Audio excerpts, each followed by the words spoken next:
being recorded. Rob Kendall, along with Tyler Bless, the head coach of the Plainfield Quakers. Coach, another big win on Friday night. You guys are rolling. You got to be pleased with the victory. If not, maybe a few moments here and there you'd like to see better play. Another dominating performance. Yeah, good morning, and very excited to be victorious again and be 5-0 heading into Decatur Central week. And like you said, never complain about winning, but certainly some things to still clean up. But overall, pleased with our young men in our program. I don't remember a time in the 16 years we've been covering your program now, obviously, and Coach Woodard before you, that Plainfield had such a dominating offense. And that's got to be a pretty good feeling as a coach to know, hey, if we get down, if a team comes back on us, whatever, we've got a great offense that we can put out there on the field at any given time.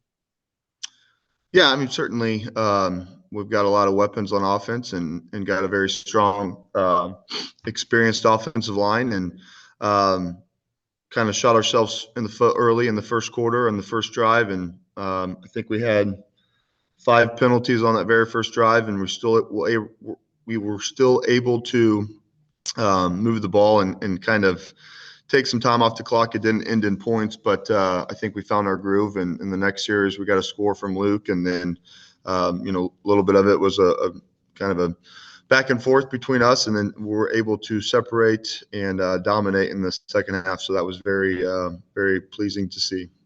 One of the things you mentioned was the penalties, and I'm sure early on in the ball game you were not happy with your team because you control the offense. So from that perspective, from your perspective as a head coach, as the essentially the offensive coordinator, what do you say to the kids after that opening drive where you move the ball 70 plus yards and don't get any points? Yeah, I mean, I don't know exactly who it was. I think it was Matthew Lazaro, who's a 3-year starter for us at right tackle, and phenomenal kid and a very good player for us. He's jogging off the field after that series was over. We didn't convert on 4th down, and he didn't say it to me. He just said it out loud. He's like, "We just shot ourselves in the foot." Like, well, yeah, we did. We had 5 penalties. We, converted on some 3rd down. I think we were 2nd and 24 at one point, and we got a 25-yard gain. So, we did a lot of positives, but we didn't do enough to, get into field goal range or to give ourselves a chance to get into the red zone. But you go to the bench and you say, hey, guys, just relax. There's going to be so much football left over after the first series of a drive, regardless of if you get points or if you go 3 and out. Hey, just settle in. Let's look at the iPads. Let's see what they're doing. Are they lining up like we thought they were? And then at the end of it, we're just, we've got to execute. We can be better. And came out this next drive and got a score. So it's not anything that obviously you want to happen right away and have 5 penalties, but we just had some mistakes where we just haven't done that in the past, and that was kind of very eye-opening for some of our guys. But again, it's a learnable lesson, and we'll try to get that fixed before next Friday night. One of the things it seems like you do each week is you get somebody different involved in the offense. It seems like there's kind of a new person where you say, wow, we haven't seen them kind of be the focus of the offense. Elijah Flowers with multiple big catches on Friday night this week. Obviously we've seen Bowie. We've seen Starnes kind of be the featured person. Is that something you go out of your way to do, to say, hey, we're going to try to help this person this week? Or does that just work in the flow because there's so many options for your team? I think it just works in the flow of the game. I mean, we've got some plays where they are designed for certain individuals, but for the most part, we're just, trying to spread the ball out to our playmakers and try to obviously we'll want to be able to run the football, and to do that, we have to be able to kind of spread them out on offense and give them some formations and get the ball out quick on some screens and try to take some shots vertically. But I mean, we try to stress to our guys, make the defense defend the entire field from horizontal to vertical. So we try to do that in some of our personnel groupings, but overall just we're trying to get a first down and trying to get points. We don't try to keep it, don't try to make it harder than it needs to be. When you one of our favorite things now on the broadcast is to guess who's going to get the snap on the extra point. How much effort goes in pregame? Do you say, okay, we got these 5 or 6 extra point, 2-point conversions we're going to play. Here's where we're going to go. Is it a gut instinct? I think a lot of people have begun to enjoy the Plainfield 2-point conversions. Yeah, I mean, it's something we rep throughout the practice week. We started on Monday and give them different looks on Monday, Tuesday, and Wednesday, and then in our dress rehearsal, so to say, on Thursday. We rep it again. So there's some different looks that we were expecting just because of what we got from Perry Meridian the week before, and wanted to maybe just add a wrinkle here or there. But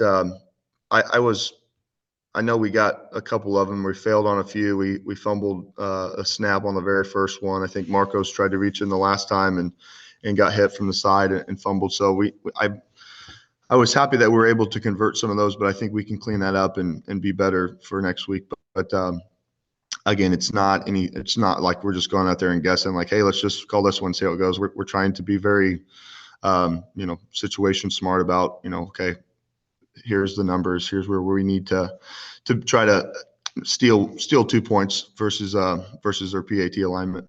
All right, let's thank our sponsors that make Plainfield possible each week. Our broadcast here on Audio Sports Online, Coach's Show, and the play-by-play broadcast. CJ's Pizza, Whitlow's Towing, Gunnell Financial, Remax Centerstone, Julia Burberich, Midwest Pizza, BGW Construction, Porter Hair Design, Holly Porter, My IT Indy, I-70 Wrecker Service and Garage, Ellison Associates, Remax, Chipotle, and Double D Barbecue. All right, so Coach, 5-0, obviously first time that's happened since 2006. You guys, at least in the most recent poll, were number 4. It's sort of a new territory for Plainfield football in the sense of, hey, these really strong start. We've seen really strong closes in recent years. But how do you keep the kids focused? Because it is easy to get caught up in, hey, we're the number 4 team in the state according to this poll. Yeah, I mean, I'm very happy by it. I try not to get absorbed by it. I don't vote on any of those polls. I don't have any say on who gets what. So I mean, I think some of it's rat poison, and you're trying to make it a bigger deal than it is. But I know our kids are excited about it, and they're smart kids. They know what's going on. They know the attention they're getting. But again, we literally try to stress to them, like, just focus on this practice. Like, go out here today. Let's have some great energy. Let's focus on the alignment and the assignment that we're asking you to do. And we get to play football. Like, we don't have to go play football. It's not a graduation requirement. Like, nobody's getting paid millions of dollars to do this. Like, we're doing it all, coaches, players, trainers, managers, because we love being around each other. We love playing football or coaching football. And I mean, we're going to continue to coach and continue to play until they tell us to stop. So, we focus on going 1-0 in practice on Monday through Thursday. And then obviously the important one is Friday. And that's where that's just a great opportunity we get because we get 10 guaranteed in a 365-day schedule. Yeah, you're way more humble than me. See, I would answer every question. What do I know? I'm only the coach of the number 4 team in the state. You're handling it much better than I would. Yeah, thank you. All right, let's look ahead to this Friday night. We're going to go on the road at Decatur Central. It's been a game that's been a kind of a war over the years, and Decatur Central has a pretty good team again this year. You guys enter at 5-0. What does Decatur Central bring to the table? Yeah, they will be 3-2 when we play them on Friday. They just got a victory versus Mooresville this past weekend. We were able to beat them twice last year, once in the regular season in overtime, and then again for the sectional championship game. We have not won at Decatur Central since 2009. So, I mean, that's important to us, yes, but again, we're just trying to go 1-0. They're very athletic. They've got very good coaches. Coach Enright does a good job. He's been there for 8-9 years now. But they've got some athletes. They've got some good players, just like everybody else in our conference. And again, our conference proves week in and week out that you just can't. There's not a week off. There's not one of those where you can just circle and say, okay, that's a win from any of the schools that we play or have played. So it'll be a good challenge for us. I'm excited because we get to go on the road and in a good environment, and that place will be rocking. I'm sure that they will be ready to go and to play us. So it's a great chance for us to continue to go 1-0 each week and find a way to win. Isn't there an advantage for you because, like, Coach Woodard, obviously he'd been there forever. Their coach has been there a while. You know about these coaches. You get to know people. You know what they want to do. You're like a blank slate. Like, to steal a Seinfeld reference, you want to get nuts, let's get nuts. I mean, you can do whatever you want to do, right? Nobody knows, hey, Coach Bless is absolutely gonna do this. I mean, you guys, you run fake punts, whatever you want to do. You guys have a blank slate, so it's harder to scout a team you're coaching in year one. Yeah, I mean, maybe I don't know. I mean, I was probably just as surprised as everyone else on the fake punt on Friday that we called from our own 33-yard line up to with a lot of football left. But like, I just felt like that was the right thing to do. Like we had been practicing it. It was the look that we thought we were going to get. Like we've got our starting tight end and one of our rotating defensive end at our shield on punt, and I like that matchup versus the two linebackers that the Greenwood had. So like in terms of what teams are doing to scout against us, like you obviously have to watch film and you've got an idea of what we're going to do. We're not going to come out each week and have a new offense or have a new defense, but like we do have wrinkles, and just like every team does, like they're trying to find just different ways to maybe steal a first down or steal a possession or try to get 2 points on a PAT. So I mean, I think you just got to prepare. Like whatever you've seen on film is probably a little bit of what you're going to get, but also you've got to be ready for the unknown of an onside kick or a pooch kick, or an opportunity to try to go on a fake punt anywhere on the field. So some of it is just you gotta be ready for anything. Before we let you go, I was going to save the best for last. Let's talk about the fake punt. I mean, it wasn't like it was 4th and a yard. I think there were multiple yards to be gotten.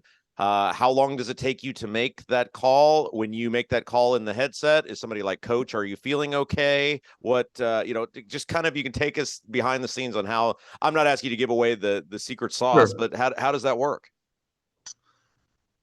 I wasn't overly in a great mood. Our defense gave up a one play touchdown in the opening series of the third quarter. Our offense went out 3 and out. So like, I just felt like we needed to have some type of spark where like, okay, we're going to catch them off guard. It's going to work. But like, it was just one of those things where, hey, I think I said on the headset, like, let's just see how they line up. If it's there, let's look at it and let's call it. And I asked if it was there, and I didn't hear anything. I mean, it was like echo, like nobody said anything. I was like, you know what? I'm just going to make the call. Like, I'm just going to do this. And if it works, I'm going to give all the credit to the kids. And if it doesn't, I'll take the blame, and I'll have every, parent email me on why I'm doing what. So I'd be more than happy to reply to those any day of the week.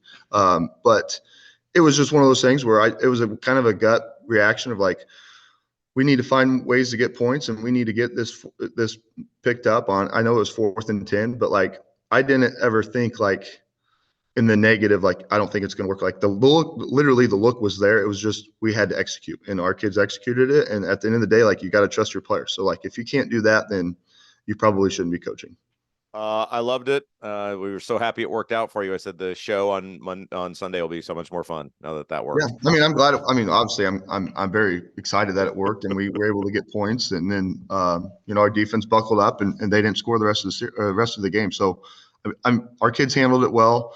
I think they were probably just as surprised as everybody else. But like, again, why practice something if you're never going to call it in a game? So that's my stance on it. I don't think I know it's not everything is going to go in our way all the time, but if we're practicing things to be called on Saturday or Friday night, then if the opportunity arises, we're going to do it.